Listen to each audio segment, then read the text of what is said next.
Om Jananim Saradam Devim Ramakrishnan Jagadgurum Padapadme Tayo Shritva Pranamami Muhurmuhu. So wish all of you a very happy Christmas Eve. This is a very auspicious day, and Christmas Eve is being celebrated all over the world, including the centers of the Ramakrishna mission. For us, for the Ramakrishna order, apart from our deep reverence to Jesus and his teachings, it is a special day because it was on this Christmas Eve day that the disciples of Sri Ramakrishna took a vow of to renounce the world, and of course the order was not started formally, but they had taken a vow to follow the path of renunciation and carry the universal message of Sri Ramakrishna all over the world. So that was a very auspicious day. It was Christmas Eve, and 9 of the disciples of Sri Ramakrishna had gathered in Swami Premanandji's house. So Premanandji's Baburam Maharaj, as he was known, his mother had invited all the young would-be monks. They had not taken the formal vows of renunciation, the sannyasa ceremony as it is known in the Vedantic tradition, but they were invited in the winter, in winter, and they all assembled on Christmas Eve day. Though it was not planned that way, suddenly they realized that it was a very auspicious day. And when they lit the fire and decided to follow the path which Sri Ramakrishna showed them by his own life, his life was his message. So the message of renunciation, which was given to the world by Sri Ramakrishna, the monks who had assembled there at Swami Premanandji's birthplace, that is Atpur, in his house, at the invitation of his mother, they took the holy vows there. Then formally, of course, they took sannyasa much later on. So Jesus Christ, Christianity, and especially the Christmas Eve has a tremendous significance in the Ramakrishna movement. If we try to interpret the message, the life and message of Jesus according to what Swami Vivekananda has said, he spoke about Jesus, he was asked to speak about Jesus and his message all over the world, and especially in the West. So he spoke Christ the Messenger. There are some very, very notable and wonderful talks of Swami Vivekananda, and casually also in the course of a few conversations, some of the conversations with his Western disciples, both in Europe and in America, he spoke about the great ideal and the great life and message of Jesus Christ. So let us begin. Let us try to analyze. There are 4 parts to this talk, which I intend to share some few thoughts, but I have divided the whole talk into 4 parts. The first part will deal with the similarity between the pure religion of Jesus Christ, the religion that Jesus preached, and that of Vedanta. That is the first part. Then the second part will see how Jesus can be following the Vedantic tradition or following the Indian tradition, where all great prophets are classified and some of them are classified as avatars. So one of the incarnations, according to the Ramakrishna tradition, according to Swamiji himself, he considered that there are certain noble prophets who can be called as incarnations because their influence, their message is far reaching and universal in nature.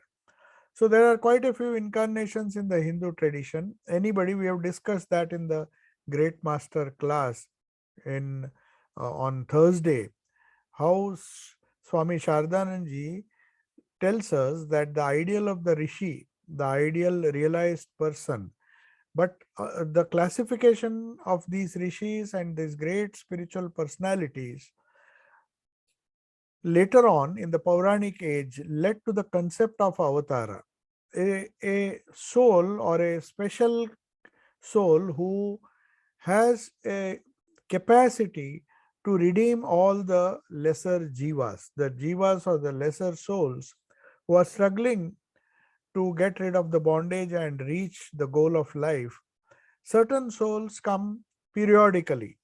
According to Swamiji, they come, say, after 500 years. There is a cycle when some great soul appears, and according to the Indian tradition, we say that we call these great prophets as incarnations. There are different interpretations, of course, depending on the system, or Advaita, of course, does not believe in the concept of avatara, but Puranas believe. So let us just see whether what was uh, Swami Vivekananda's reading of the life and message of Jesus Christ. According to him, there is very little difference between the pure religion of Christ and that of Vedanta. By pure religion of Christ, we just now had a wonderful reading of the Sermon on the Mount. So some of the teachings which Jesus uh, gave to some of his selected disciples. Now, he did not speak of these great truths to the multitude. To he went on the top of the mountain, and some few people, some few selected people who were fit to receive those thoughts, they were given these highest teachings of Christ. So there are many things in the Bible, but the Sermon on the Mount has a lot of similarities with the pure religion of Vedanta. The religion of Vedanta and the pure religion, the essence of essence of the message of Christ, they are quite similar. So we'll see some of the quotes of Swami Vivekananda, how he is trying to show.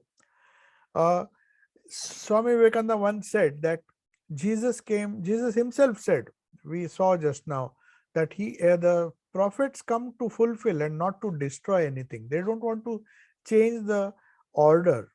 In the sense, when Sri Ramakrishna came, or when all the great incarnations came, they come to fulfill and not to destroy what is already existing. They try to refine it or spell it out in the language which people can understand. So the very teachings of Christ, according to Swamiji, could be traced back to those of Buddha and many other prophets before him. They speak the same thing, but clothed in the language which the particular region or the particular geographic location can understand. So the language may change, the ideas may be expressed in a different way, but you will find that the eternal truths, the noble ideas, are same. So Swami Vivekananda believed that the eternal ideas of the Vedanta, which is supposed to be the oldest religion, you can find the same truths in the message of Buddha, who came uh, much before Jesus Christ, and then these same ideas can be traced to Jesus Christ, and later on, most of the prophets who came before and after him. So that is what he means when he says, I come to fulfill and not to destroy. Not to destroy the old order, as it is popularly misunderstood. So the highest kind of people, according to Swamiji, they silently live their life, the noble ideas, and they practically pass away unknown. In the sense, if you see the lives of all these great people, including that of Sri Ramakrishna and also the great prophets, they were not honored during their own time. It is only later on people understood and appreciated the wonderful message that they gave. In fact, Jesus was crucified. So also most of the other prophets had to struggle a lot, and they silently give their eternal message to whom, to those people whom they think can carry it forward, as Jesus did. He selected a few people and gave the highest eternal teachings to them. And later on, we find the same teachings being propagated all over the world. So, Jesus, like Buddha, according to Swamiji, had attained that infinite reservoir of knowledge and he became Christ. Just as Buddha said, if you reach nirvana, if you reach the highest, then you will become a Buddha. Buddha is actually a title.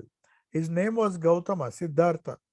But he believed that whoever follows the path that he has discovered, and he will be also capable to experience, he will also experience the same bodhi, the same truth, the same consciousness can be realized by any person who follows that path. So he doesn't claim that he is the exclusive person, just like Jesus also said. They all attain to this infinite knowledge of the spirit, and then they preach it to the world. The language may be different, but the goal that they reach is same. So if we take a few important uh, teachings from the Bible, important words of Jesus, will understand it better. So Jesus says that our Father who art in heaven, and also he has said in another place that the kingdom of heaven is within us. Now, how can we reconcile these two things? If you think our Father who art in heaven, heaven is somewhere above, some other place where you go after the day of judgment, then it may be slightly contradictory, because he himself says, these are all Vedantic ideas. Vedanta also believes that the kingdom of heaven is within us. When he says, when we have to reconcile these sayings by understanding that when he was speaking to different kind of people, he used different phrases. When to people who were to be just introduced to religion, he might have said, our Father who art in heaven, because that's what most a majority of the people believe. They could not appreciate the idea that the father who lives in heaven, or the idea of heaven, was something outside of ourselves. But if somebody tells that the kingdom of heaven is within us, only a few people can appreciate. One, as one gains spirituality, they develop this second, they feel the second concept easy to understand. So Swamiji tries to explain this to the Western audience. It's a very important quotation of his. He says, according to Vedanta, he's trying to explain these two quotes. He says, Vedanta does not stop when he says, when Vedanta also, some theistic Vedantins, they believe that there is a heaven and there is a Swarga. Swarga is the word that they use. So they also believe in heaven, the dualists believe. But he says we do not stop there. There is the non-dualistic stage in which, these are Swamiji's words, in which man realizes that the God he had been worshipping outside of himself is not only the Father in heaven or Father on earth, but I and my Father are one. That is one of the famous quotes from the Bible. When Jesus said, I and my Father are one, he was actually speaking of pure non-dualistic Vedanta. How can I and my Father be one? We are one in the spirit, as consciousness, as Purusha, we are all one. So Swamiji says, the person who realizes that I and my Father are one, he realizes in his soul, in the heart of his heart, he realizes that he is the pure consciousness, God himself, but only is a lower expression of that pure consciousness. All that is real in me, these are Swamiji's words, all that is real in me is he. The supreme consciousness, though I don't understand it right now, because the expression of that supreme consciousness is partial in a jiva because of our ignorance. All that is real in him is I. The gulf between God and man is thus bridged. So these are immortal words. This is how Swami Vivekananda is trying to explain the idea that, explain the sentence when Jesus said the kingdom of heaven is within us. And when he says that I and my Father are one, I and my Father are one, that is part of the Jesus' teaching. So we have the dualistic attitude which Vedanta developed, where God is considered to be residing in heaven, distributing the fruits of our karma, according to our deeds, whether we follow the commandments or not. That is what the Semitic religions believe. They believe that if you follow the commandments, we saw it was being read in the Sermon on the Mount, that those who follow the commandments, they will be rewarded by going to heaven. That's for the multitudes. Jesus had to say that. But in some other cases, he said, I and my Father are one. So that was pure Advaita. So Swamiji speaks of a graded evolution. We start from the dualistic theory, and to the masses who could not conceive, Swamiji says, who could not conceive of anything higher than a personal God, he said, pray to your Father in heaven. There's nothing wrong, because a lot of Christians, when he came to this country and to also to America and other countries, the Western world thought, what a blasphemy it is. How can you say that I and my Father, how can you say that I and my Father, the same spirit exists in both? But he says the masses who could not conceive of anything higher than a personal God, there are some people who cannot go beyond that level. He said, you pray to your Father in heaven. To others who could grasp a higher idea, he quoted another verse from the Bible. He said, I am the vine and ye are the branches. This is the idea of Vishishta Dvaita. See how beautifully the teachings of Jesus can be understood in the light of Vedanta. That is what Swami Vivekananda did. He said, when Jesus said that I am the vine and ye are the branches of that vine, he simply meant the Vishishta Advaitic system where you can be a part of God. Everybody, all the jivas, they are part of the universal soul, which is Ishvara or the Lord himself. But to his disciples, Swamiji says, to his disciples, he had a different message, the monistic message, the Advaitic message. He proclaimed, he revealed himself more fully. First, he said, pray to your Father in heaven. These were meant for people who were just introduced to religion, who could not think of anything beyond a personal God. But Jesus went a step ahead, and to some people who could understand better, he said, I am the vine and you are the branches, ye are the branches. But to his disciples, he revealed himself more fully. The close disciples, the people to whom he gave the wonderful ideas which we just listened in the Sermon on the Mount. He said, I and my Father are one. They were in a position, if he had said the same thing to the multitudes, to the masses, they would not have understood and they would have misunderstood. That's why, according to the capacity, just as in Vedanta, there is a graded evolution. We start with Dvaita, start with a personal God, then we say we are part of that God, that is Vishishta Dvaita, and then we finally go to Advaita, where as consciousness there is hardly any difference. I and my Father become one. So when Jesus said that the kingdom of heaven is not of this world, these are all immortal teachings which can be interpreted if one is one understands or tries to understand the teachings in the light of Vedanta. The principles, eternal principles of Vedanta can be found in seed form, in the expression may be different, but you'll see those teachings in all the great teachings of Jesus, Buddha, and all the other great prophets. So when Jesus said, these are Jesus' words, the kingdom of heaven is not of this world, what did he mean? What he meant was that the kingdom of heaven is within us. It is not of this world. It is within us, something more spiritual, not gross. The idea of Jesus was not the Jewish idea of a kingdom of heaven upon this earth, that a kingdom of heaven will be established. And if you see, the watchword of Jesus was not this life, but something higher. Not this life means this embodied life, this gross life. He always encouraged his highest disciples, his closest disciples, to rise above a heaven, the idea of heaven in this world. So that's why he says the kingdom of heaven is not of this world. Then the watchword of Jesus, then as we see, is not this life, this gross life. Otherwise, he would have uh, tried to prevent his crucifixion.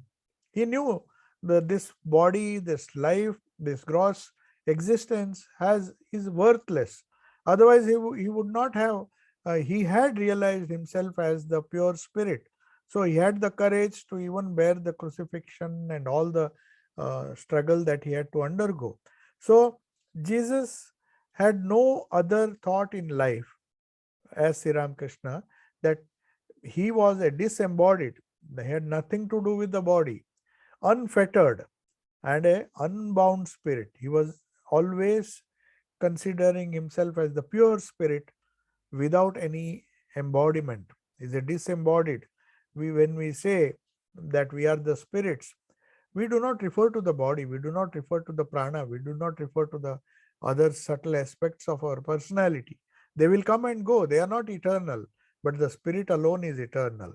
So, and not only that, he meant the wonderful vision Jesus had, that identifying everybody as the embodiment of the same undying spirit as himself. That is the final realization which Swami Vivekananda explains. He says, therefore, speaking about, I'm taking these quotes from his wonderful talk, Christ the Messenger.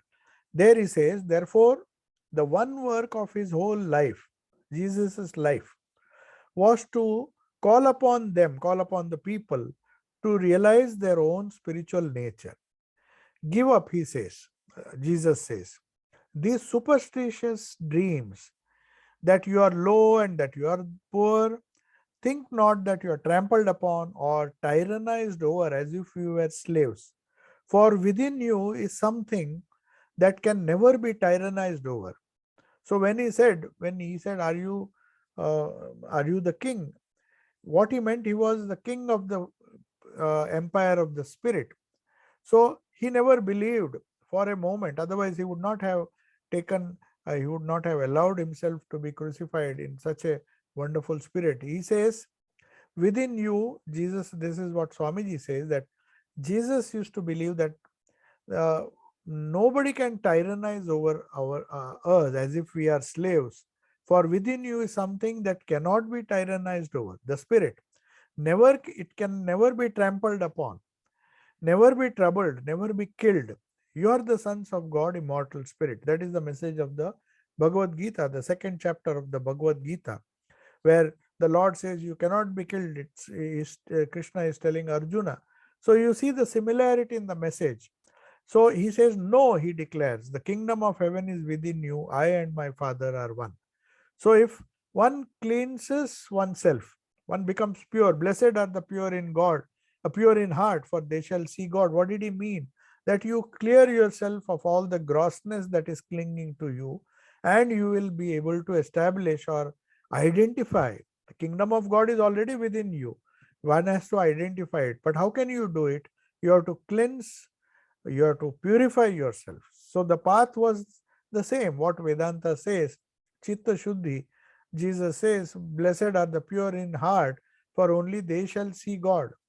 Others can't see because that impurity is hiding that divinity. That kingdom of God, the kingdom of the spirit is not revealed. The kingdom is already his. In fact, he says, Swamiji says, it is his or her by divine right. And we are the heirs to immortality. And the way to cleanse ourselves is to attain perfection is through renunciation. So the renunciation was the key message of Jesus Christ. That's what Swamiji said. So he says, when Jesus says the kingdom of heaven is within you, so says the Vedanta, and every great teacher who has preached the superiority of the spirit against matter. In our ignorance, Swamiji says, we all thought we lost it and went about the world crying, while all along it was not dying, it was dwelling or lying in our own hearts. So Swami Vivekananda then says, uh, he had another wonderful idea. He says these prophets come after a period of say 500 years. You see, Buddha was born 500 years, 2500 BC. Then we had so many other incarnations. So he says after a period of say 500, roughly 500 years, somebody comes to an incarnation comes, and they raise the whole humanity. But how do they attain to that level? That how do they become incarnation? So he says a Buddha or Jesus who is powerful enough to overturn the world, they got to that state by persistent work through ages and ages. It is after ages and ages of effort, a jiva finally becomes one and comes in the form of avatara. So that's why he is quoting, Swamiji is quoting from the Bible when he says, before Abraham was, I am. Before Abraham was, I am. What does he mean? That this immortal spirit reincarnates again. We have to believe in the theory of reincarnation. And in another place in the Bible, he says, this is Elias who is said to have come. So there is a hint of this reincarnations. Even the prophets, they reincarnate in every age. Yada yada hi dharmasya glanir bhavatu bharata abhyuthanam adharmasya tadatmanam srijamyam. I create myself, I come again and again. So just as Sri Krishna told Arjuna that I have come several times before, and the same thing as before Abraham was, I am. That is what the Bible says. So according to Swamiji, Jesus can also be considered as one of the incarnations if one believes in the theory of avatara. Of course, the Advaitins, they do not believe. They say, or the Sankhya and the yoga philosophy, they do not believe, they don't think that an incarnation, but they believe in a Kalpa Niyamaka Ishvara, a supreme Purusha, because according to yoga and Sankhya, there are many Purushas, many great spirits, and one of them is the supreme among them.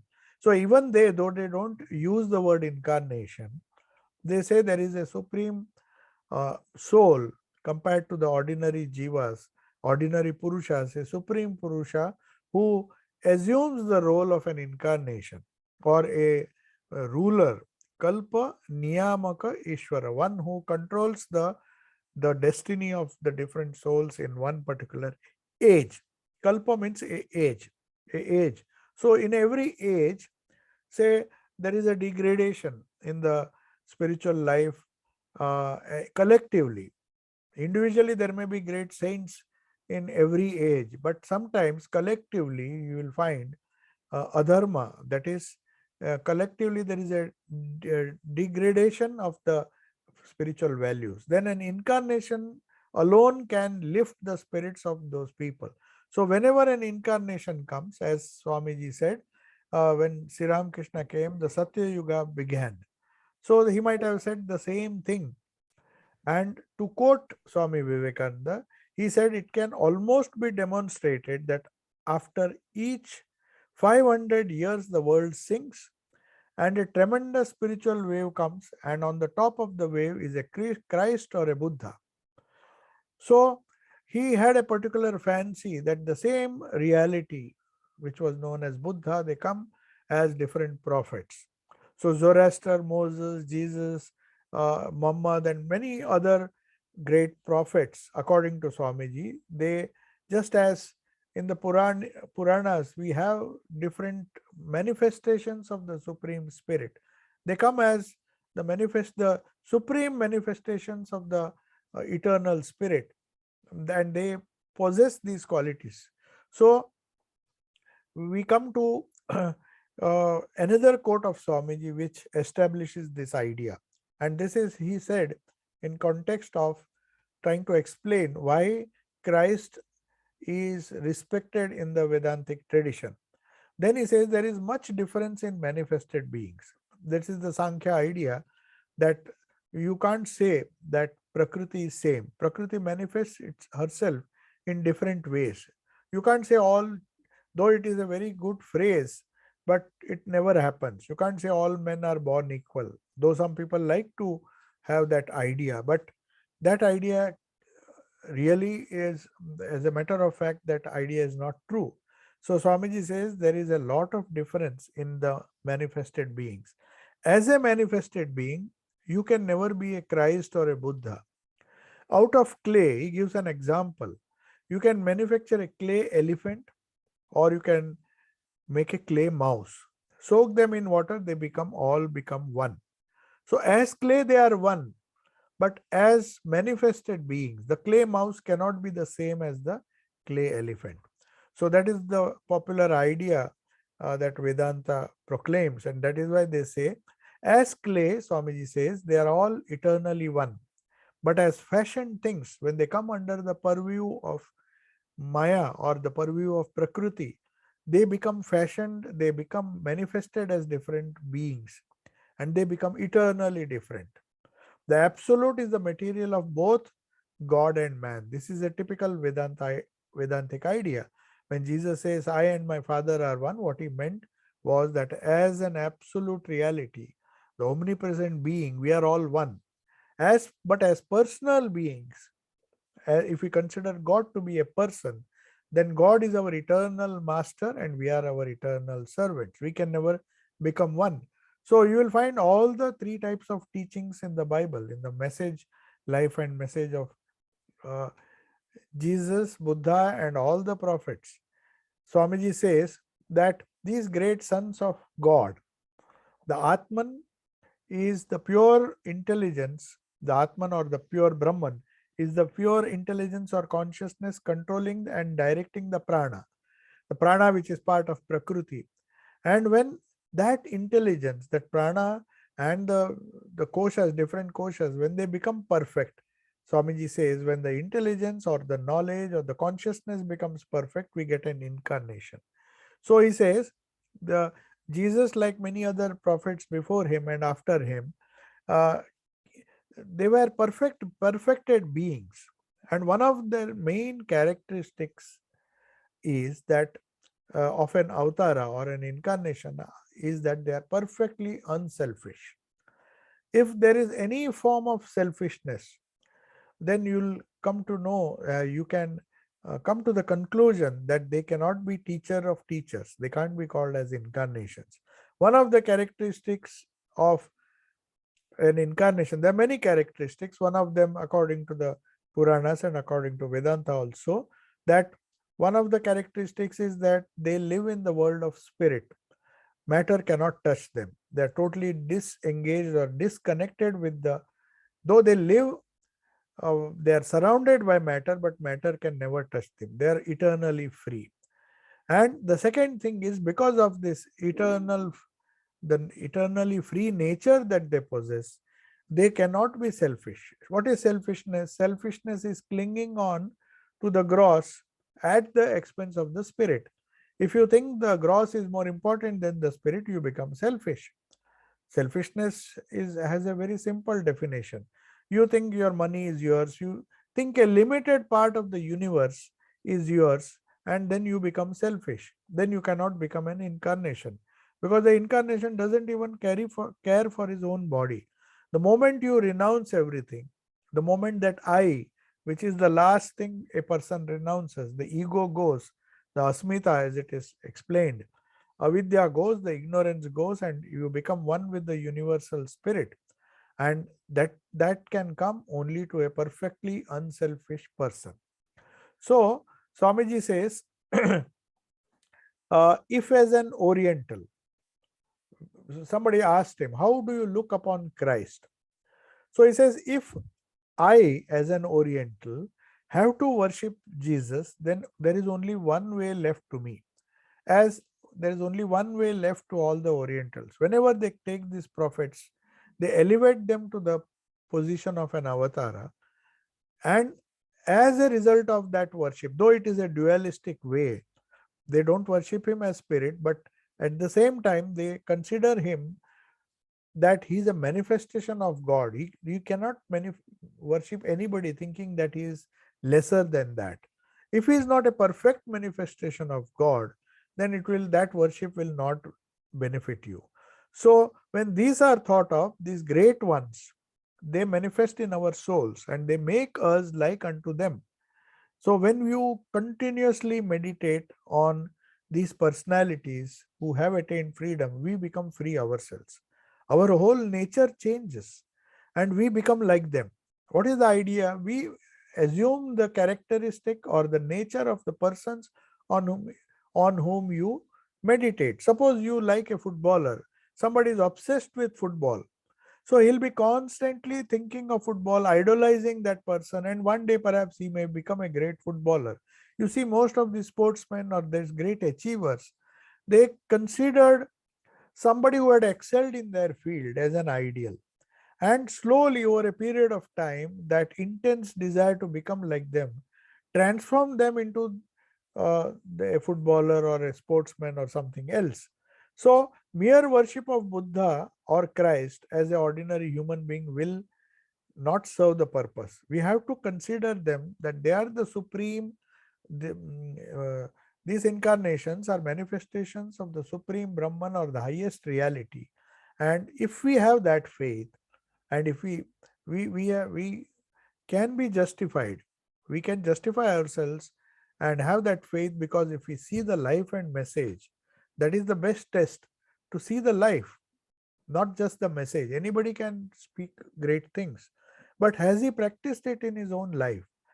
Does Buddha preach what he has practiced? Did Buddha preach what he has practiced? Did Jesus preach what he has practiced? If he said you cannot worship God and mammon at the same time, did he hold on to mammon? No, he just depended on God to such an extent that when his body was taken away from him, when he was killed, he thought that he has become one with the Spirit, one with the Father in heaven.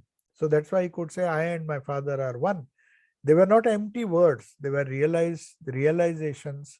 So when Jesus said, before Abraham was, I am, which means that he and others, all the prophets, are free spirits. They are free souls.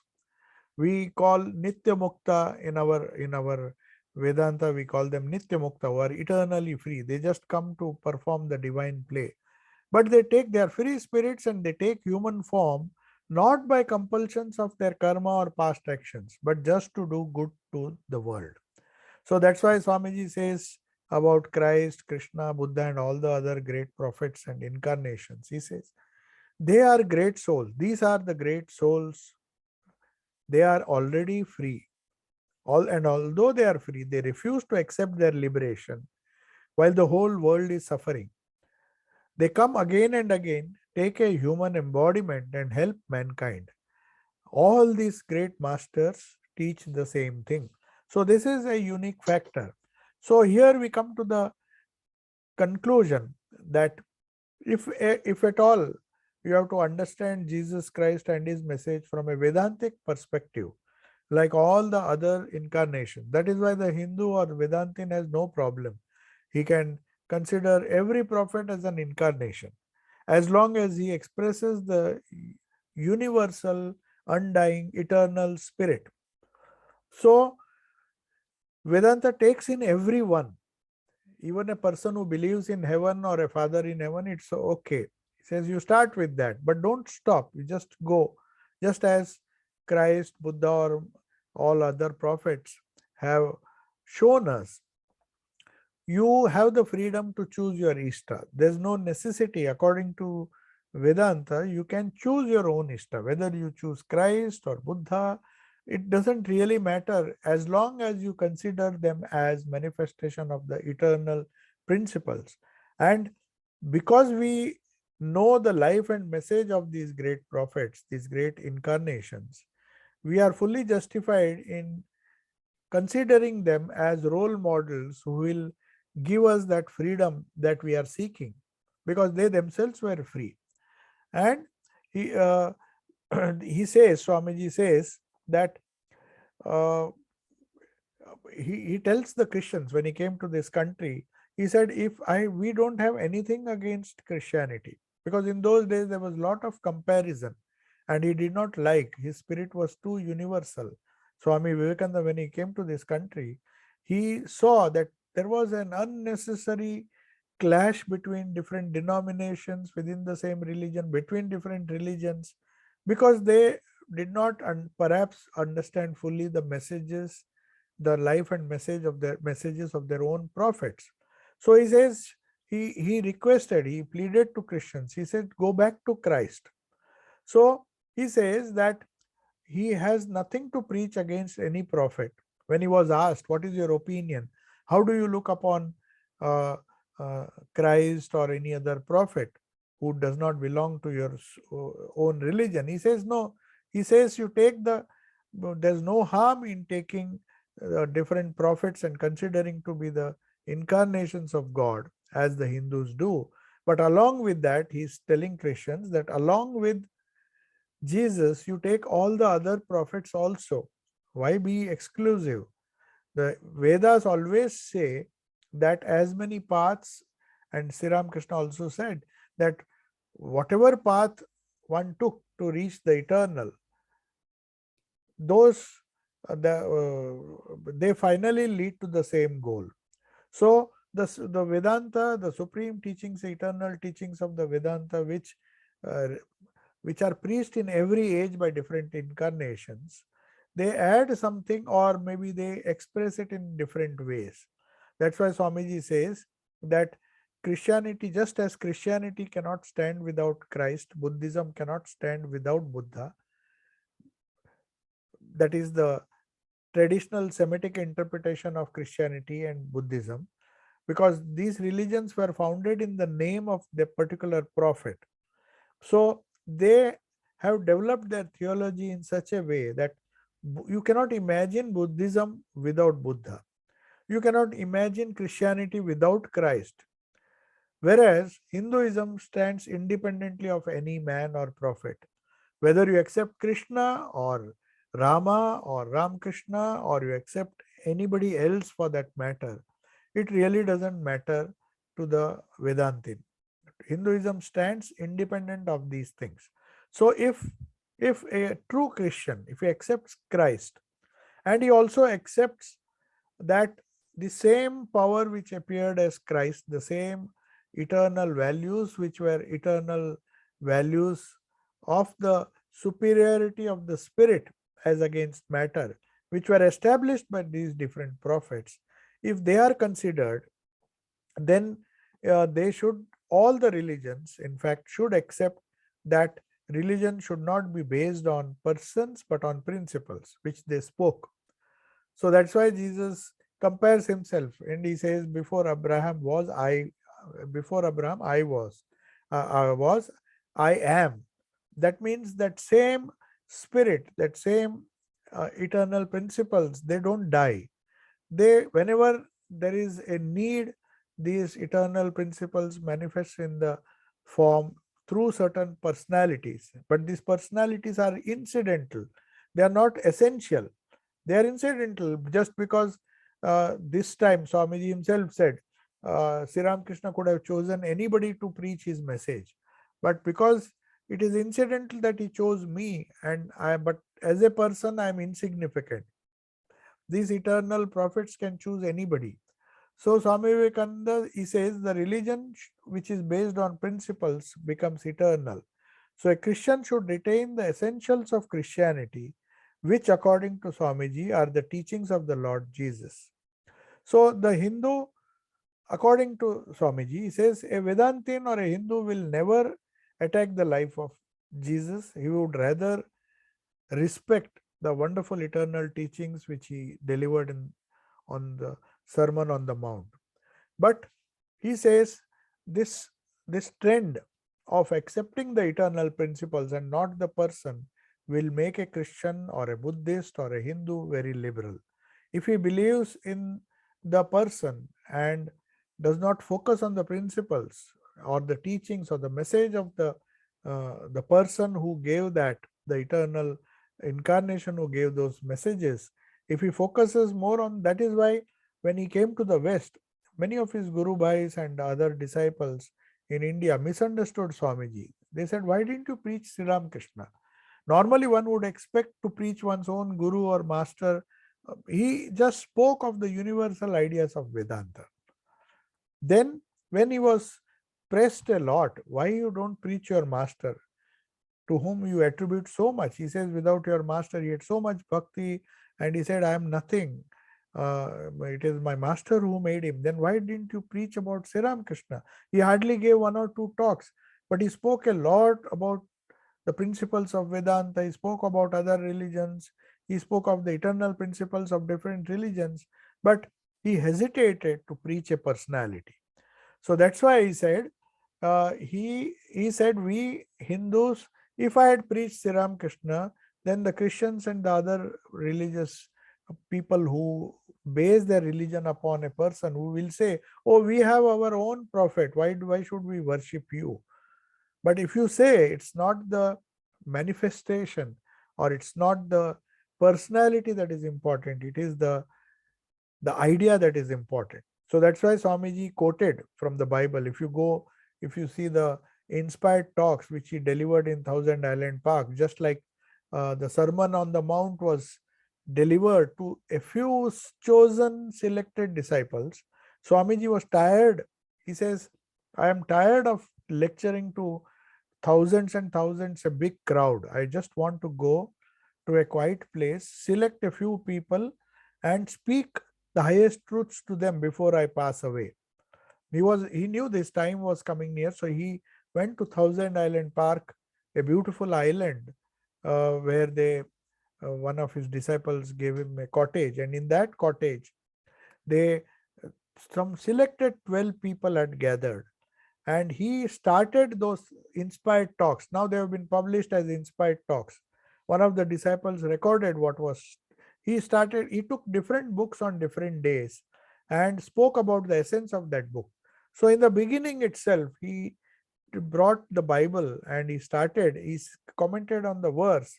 In the beginning was the Word, and the Word was with God, and the Word was God.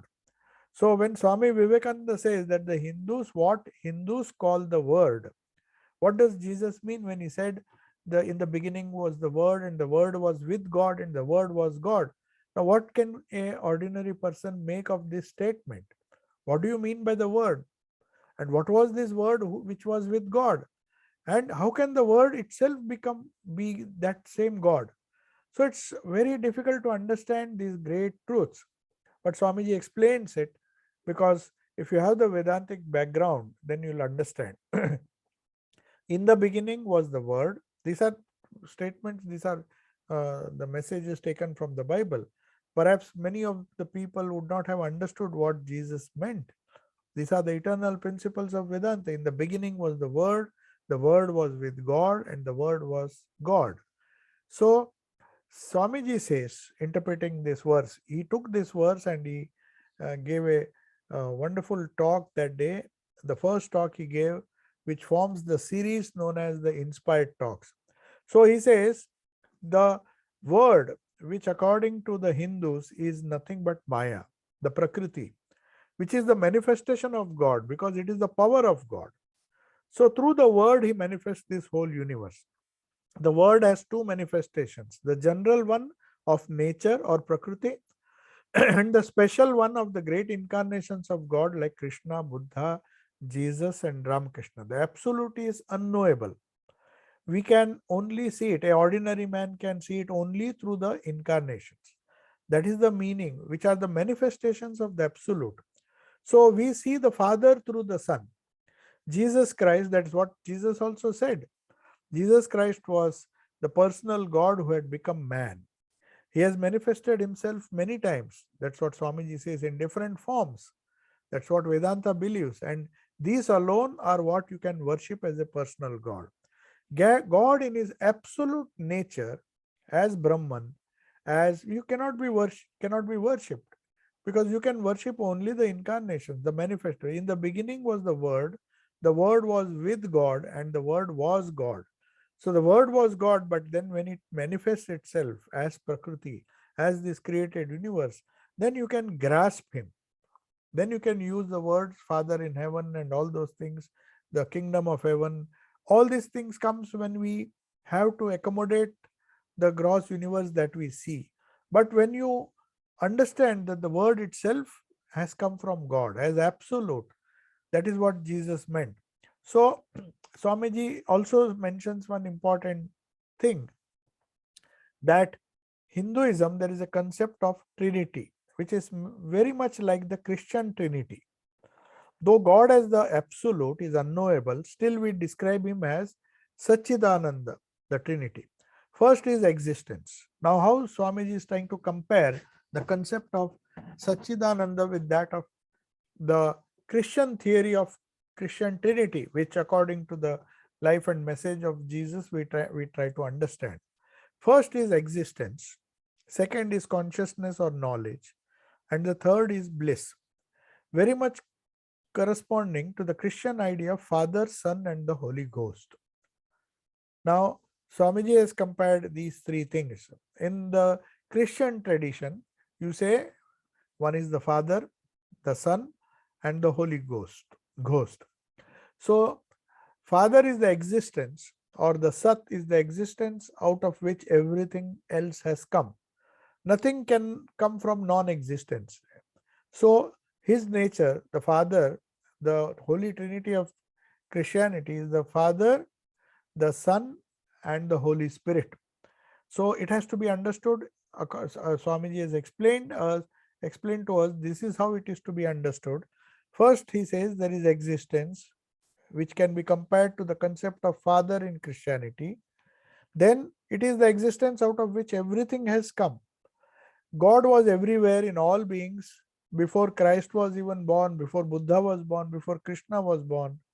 But we become conscious of him when he comes as an incarnation. That consciousness, Sat Chit, the consciousness that this is God. And then the third is the Holy Spirit. As soon as you get this knowledge of the consciousness, you get bliss. And that is the Holy Spirit. As soon as you begin to have realize or experience Christ within you, or any other personal God or incarnation, because they have touched the Spirit, you will have that bliss. And that unifies all the three, the Father, the Son, and the Holy Ghost. So we recite these things.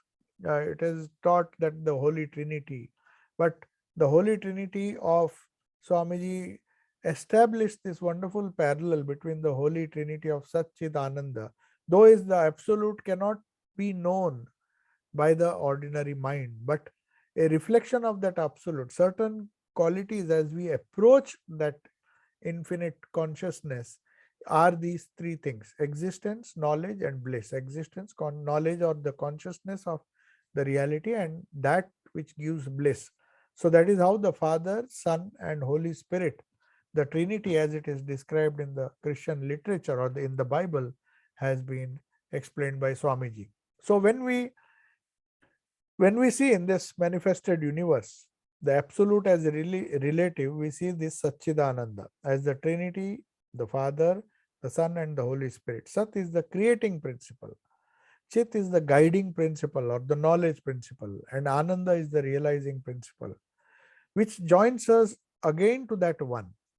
So no one can know Sat except through the knowledge. That is why Jesus said, no man can see the Father save through the Son. You see the deep significance of these wonderful biblical phrases. No one can know Sat through the knowledge Chit. That is a established Vedantic concept. That's why we can equate it to the wonderful saying of Jesus. Otherwise, how will you understand this idea? No man can see the Father save through the Son. So these were great eternal teachings that Jesus gave out to humanity. Many of them were misunderstood or rather interpreted in one's own limited with the one's own limited knowledge.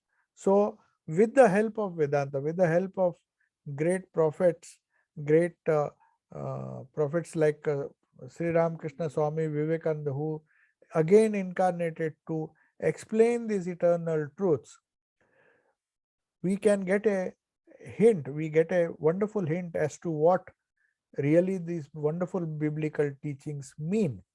So now we'll come to another aspect, and we'll begin with a question which was asked of Swami Vivekananda. Somebody asked Swami Vivekananda that, do you believe in Christ's crucifixion? Because that's a very important phase of his life. So he says, Swamiji gave a wonderful answer. Crucifixion is something which has been very much misunderstood. So, in fact, in Hinduism also, when Sri Krishna tells the wonderful, the second chapter, he mentions that by killing the body, you cannot kill the spirit. That is what is the essential message of this crucifixion. So Swamiji says Christ was an incarnation, a God incarnate. So they could not kill him. They could kill his body, but not his spirit. Then he says something very significant. He says, that which was crucified on the cross was only a semblance, a mirage. So see what a wonderful interpretation he gives. This is because, philosophically speaking, there was no such human being living as Christ or Buddha or Krishna. What we saw was the God through them. They were just reflecting the glory of the Lord. The body was just incidental. Whether Sri Krishna or Buddha or anybody came in a different body, it would hardly matter. So human sacrifice for a greater purpose, it was a typical Jewish idea. So this Jewish idea was superimposed, and then it was interpreted as that Jesus sacrificed his life, because sacrifice in certain traditions, they give so much importance to the sacrifice in the form of an atonement or a human scapegoat. So it's rather unfortunate that somebody will die for the sake of somebody else. It may sound very good in history that somebody, and then we praise that person. During wars, you will find some great soldier trying to defend the king. He sacrifices his life.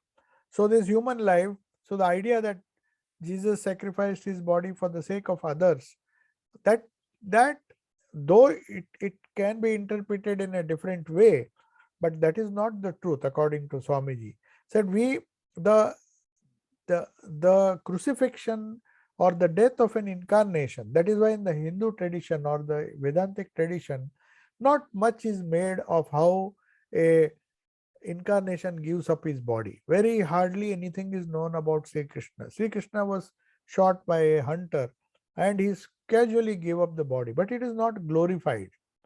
It is not glorified because the spiritual ideas that Jesus gave or Buddha gave, they are more important than this idea that they gave up the body to satisfy our worldly needs or our gross needs. That cannot be. How can one who spoke only about the spirit, who did not even care for the body, who did not even feel that the body was being crucified? So for them, this crucifixion was just a mirage. And just as you see Rama just entering into the water, you will not find an elaborate description in the way the incarnations give up their body. So this original idea that we don't have to give this kind of gross interpretation to the idea of crucifixion. So Swamiji very clearly in this, in one of his conversation, he says, Christ had identified himself with the spirit, just as any other prophet would have done. They can kill the body, but they cannot kill the spirit which is within. So that if that idea is firm, we see in the second chapter of the Bhagavad Gita, Sri Krishna tells Arjuna that how can you get killed? The soul can neither be killed nor can be burnt, or anything cannot be done. It's only the body that will. So they hardly gave any importance to their own bodies. That is one thing we have to understand, which Swamiji explained the crucifixion. So, and then he says that speaking about the how theories evolved in Christianity, or how theories have to be evolved in not only Christianity but all the religions. From the personal God, we have to rise to the impersonal God, the pure spirit or consciousness. So Swamiji says, just as Jesus, and he quotes Jesus, and we will quote Swamiji when he says that to get rid of all the limited ideas that we are the body, we are good, we are bad, we are sinners, and all those things, one has to get rid of all the limited ideas. And the ultimate goal, even according to Christianity, is to see God in every person in the whole universe. We have to live with that one universal idea, trying to get rid of the wrong notion that I am a limited being. So he says, I am not this limited little being. Swamiji, I am quoting Swamiji now. I am the universal. I am the life of all sons of the past. I am the soul of Buddha, of Jesus, of Muhammad. Stand up then. This is the highest worship. You are one with the universe. That only is humility, not crawling upon all fours and crawling and calling yourself a sinner. So this kind of debasement or a false sense of humility, Swamiji never liked, and he said, I don't think Jesus preached that kind of humility. Christ said, uh, in this context, Swamiji said, you Christians have misunderstood the message of Jesus. When Christ said, I and my Father are one, and you repeat it, but still you have not understood it. They make Christ the savior of men. It is fine. He is God and we are all worms. That is not true. So this is a radical difference which Swamiji preached. He said, try to understand Christianity in the light of the life and teachings of Christ rather than follow certain dogmas. So the soul that is strong, like that of Jesus, has become one with the Lord. That alone, that cause of immense and infinite strength of Jesus, which laughed at traitors and blessed those that were willing to murder him, was this oneness. So Swamiji says, what made Christ so strong? He never expects you to just crawl on your fours and say, we are sinners, we are sinners. For thousands of years, we are doing that. So Swamiji wanted to tell the whole humanity that whatever God, personal God you believe in, there's no need to crawl and on all the fours and always repeat that you are the sinner. When Jesus said, I and my Father are one, he really meant it. Father, just as I am one with you, so make them all one with me. That is what Jesus meant. So the immense strength that helped him to stand the torture of crucifixion and even bless the people who killed him. Father, forgive them, for they know not what they are doing. So they murdered him. So, but still, he forgave them because his soul had become so strong that he identified himself with the spirit and saw that same spirit in the evil as well as the good as well as the evil.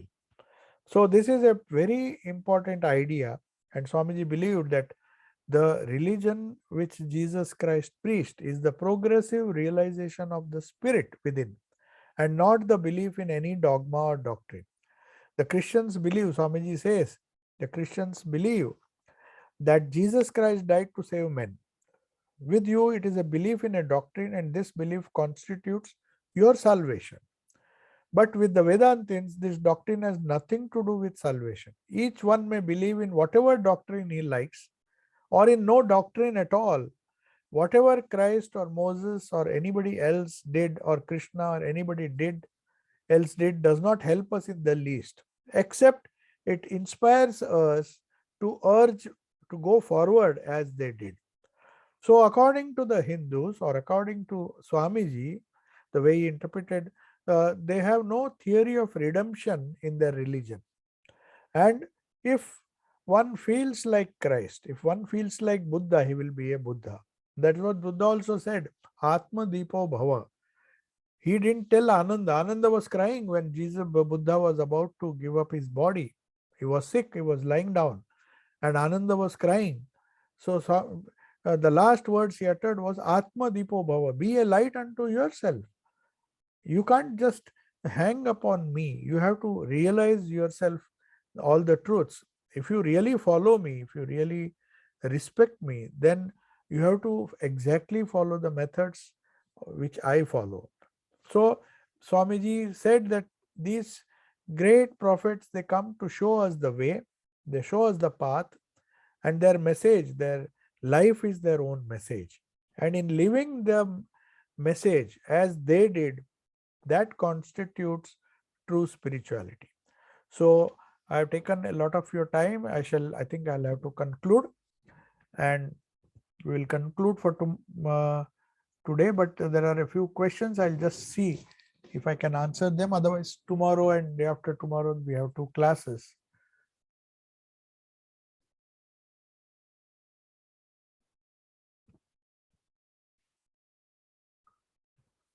Yes, there is one question, uh, a historical truth which we do not know. But the question asked is that true that Jesus traveled to India in his lifetime and practiced Hindu and Buddhist sadhanas? Now, these are highly debatable. We do not know, but that is not important.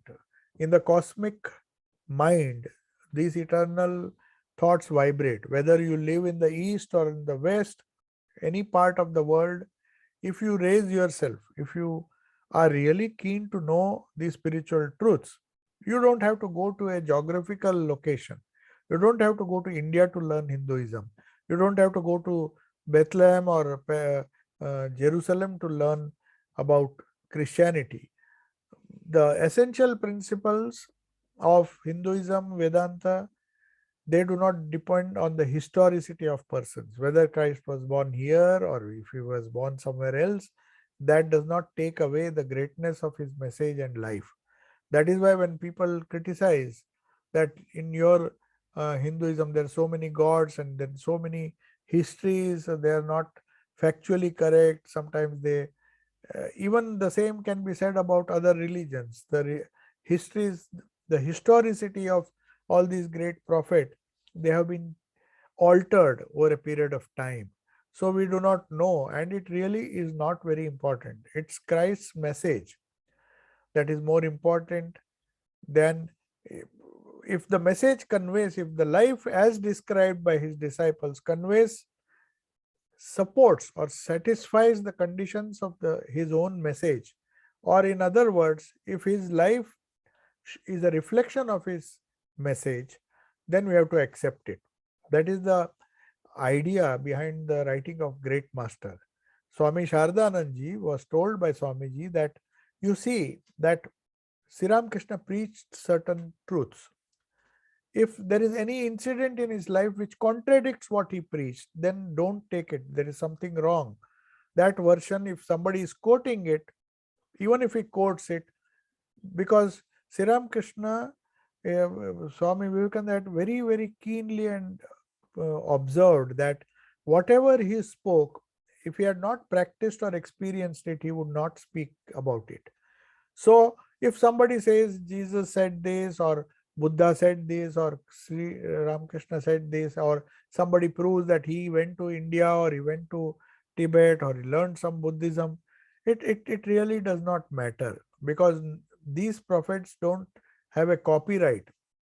Buddha never said these ideas are my own. He realized them and he gave it to humanity in his own language.